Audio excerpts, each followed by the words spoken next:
நம்ம உடம்பு மேலே நமக்கு அக்கறை இருந்ததுனாக்கா, நமக்கு தன்னம்பிக்கை ஏற்படும்.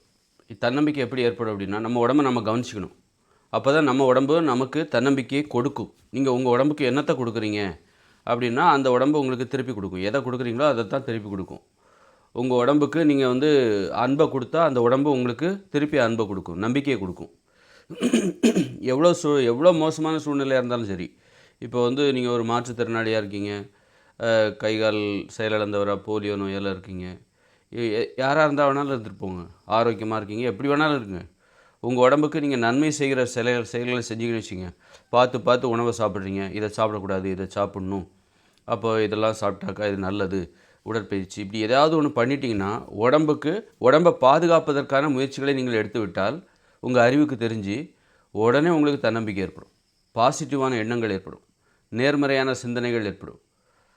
நெகட்டிவான நம்பிக்கை இல்லாதெல்லாம் அவநம்பிக்கையெல்லாம் வரவே வராது. அதுவே உங்கள் உடம்புக்கு தீங்கு செய்கிற செயல்களை நீங்கள் எவ்வளோ தான் ஆரோக்கியமாக இருந்து செஞ்சாலும் உடனே உங்களுக்கு எதிர்மறையான சிந்தனை வரும். இந்த உடம்புக்கு நீங்கள் எதிராக செயல்பட்டிங்கன்னா அதுவும் எதிராக தான் செயல்படும். உங்களுக்கு அவநம்பிக்கையை கொடுக்கும், அப்புறம் எதிர்மறையான சிந்தனையை கொடுக்கும்.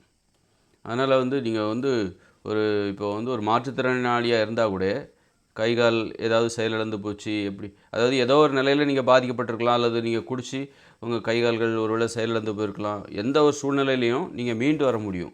எப்போ தெரியுமா? உங்கள் உடம்புக்கு நீங்கள் நல்லது செஞ்சீங்கன்னா அது உங்களுக்கு திருப்பி நல்லது செய்யும்.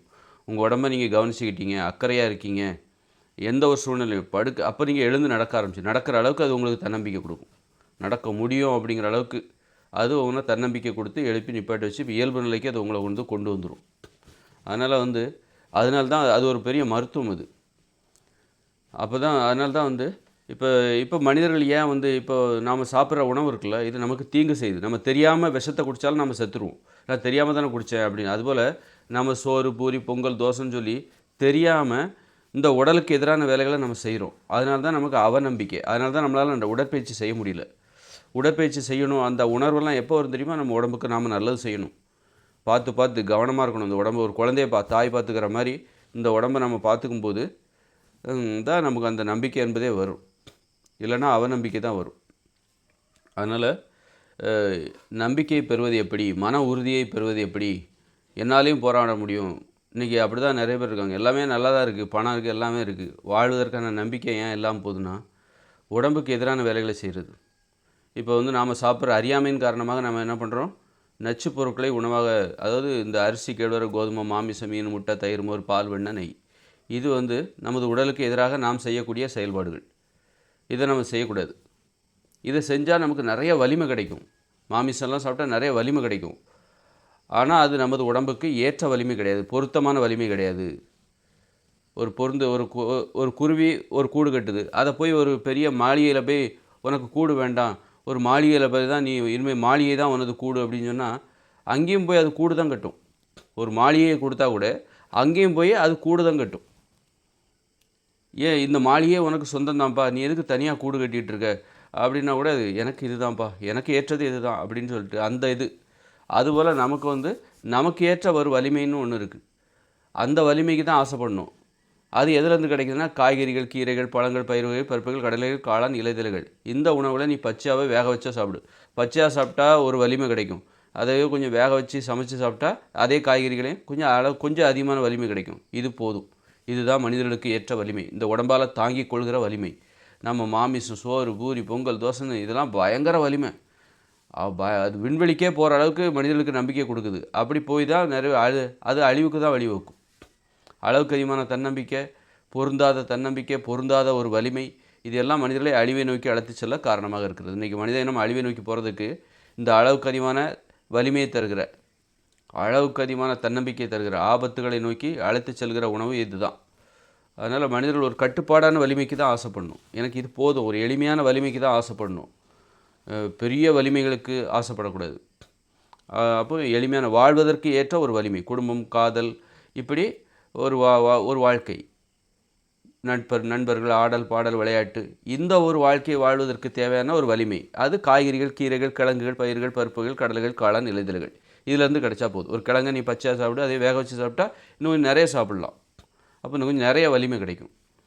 அந்த மாதிரி இந்த வலிமை போதுமானது. இந்த அரிசி இருக்குது பாருங்கள், அதெல்லாம் தொட்டுறாதீங்க. தொட்டுட்டிங்கன்னா அடுத்த நிமிடமே உங்களுக்கு என்ன ஆகும் அப்படின்னா, இந்த எதிர்மறையான சிந்தனைகள் அழிக்கணுங்கிற எண்ணம் வரும்.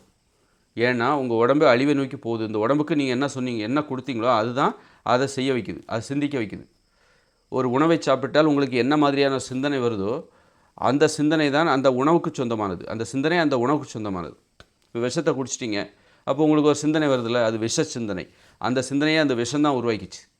விஷத்தை குடித்தா தான் அந்த சிந்தனை. என்ன சிந்தனை வரும்? நம்ம இன்னும் ஒரு நாளில் சாவ போகிறோம், விஷம் குடிச்சிட்டோம், இன்னும் ஒரு நாளில் சாவ போகிறோம் அப்படின்னு சொல்லி பதறும். அப்படியே அங்கே இங்கே போய் அப்படியே பதறும்ல, ஐயோ ஐயோ ஐயோன்னு பதறும். அந்த அந்த சிந்தனையே அந்த விஷத்துக்கு சொந்தமான. அதுபோல் நீங்கள் சோறு சாப்பிட்ட பிறகு ஏற்படுகிற சிந்தனை இருக்குல்ல, பயங்கர வலிமை, ஒரு தெம்பு, அப்படி அதெல்லாம் அந்த சோத்துக்கு சொந்தமானது.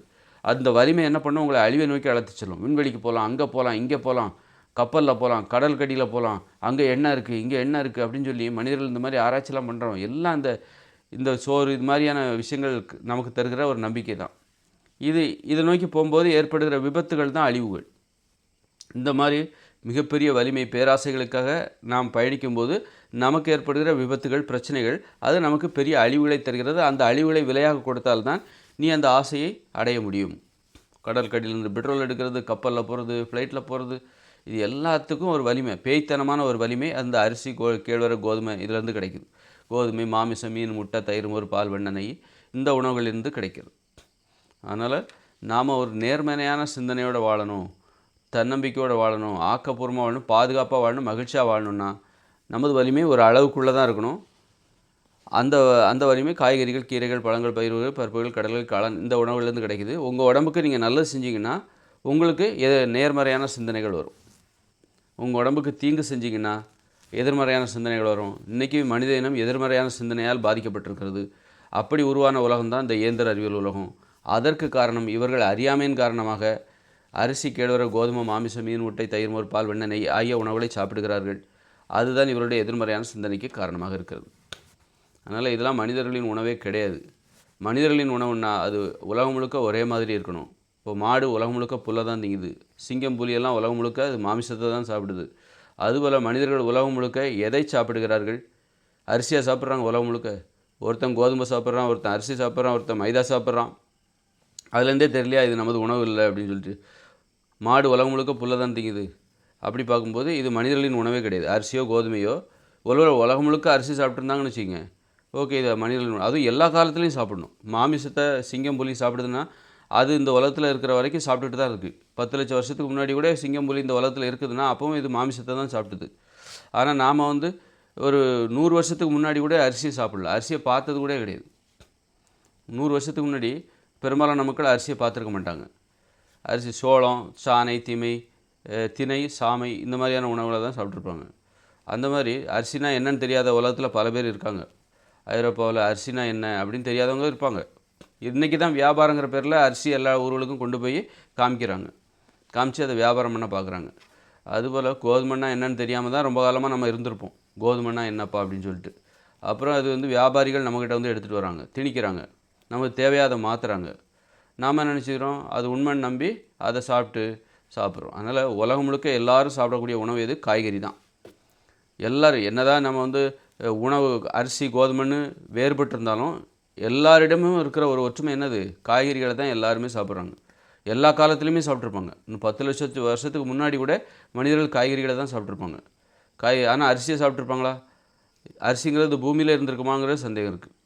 பழங்களை சாப்பிட்ருப்பாங்க. 10 லட்சம் வருஷத்துக்கு முன்னாடி கூட மனிதர்கள் அப்போல்லாம் விலங்குகளாக இருந்திருப்போம். மனிதர்களாக மாறி இருக்க மாட்டோம். 2 லட்சம் வருஷத்துக்கு முன்னாடி தான். அப்போ கூட நம்ம என்ன பண்ணுவோம்? குரங்குகளாக இருக்கும்போது கூட, நம்ம காடுகளில் விலங்குகளாக இருக்கும்போது கூட நம்ம என்ன சாப்பிட்ருப்போம்? காய்கறியை தான் சாப்பிட்ருப்போம், பழங்களை தான் சாப்பிட்ருப்போம். அந்த அளவுக்கு நமது தோற்றத்தோடு இந்த மனித இனத்தின் அந்த குரங்குகள், அதன் ஆதிகாலம், அதன் பிறப்பு, அது எப்போ தோன்றியதோ அப்போதிலிருந்து நம்ம கூடவே வரக்கூடியது காய்கறிகள், பழங்கள், கீரைகள், கிழங்குகள், பயிர்கள், பருப்புகள், கடல்கள், காளான், இலைதழை. இதுதான் நமது உணவாக இருந்திருக்கிறது. நாம் மாமிசம்லாம் மனுஷங்களாக மாறினதுக்கப்புறம் ஏற்பட்ட குழப்பத்தில் தான் இதெல்லாம் சாப்பிட்டுட்ருக்கோம். அரிசியெல்லாம் இப்போ இடையிலே போயிடும். எது ஆதி காலத்துலேருந்து வருதோ அதுதான் கடைசி வரைக்கும் வரும். இடையில இடையிலே போயிடும்.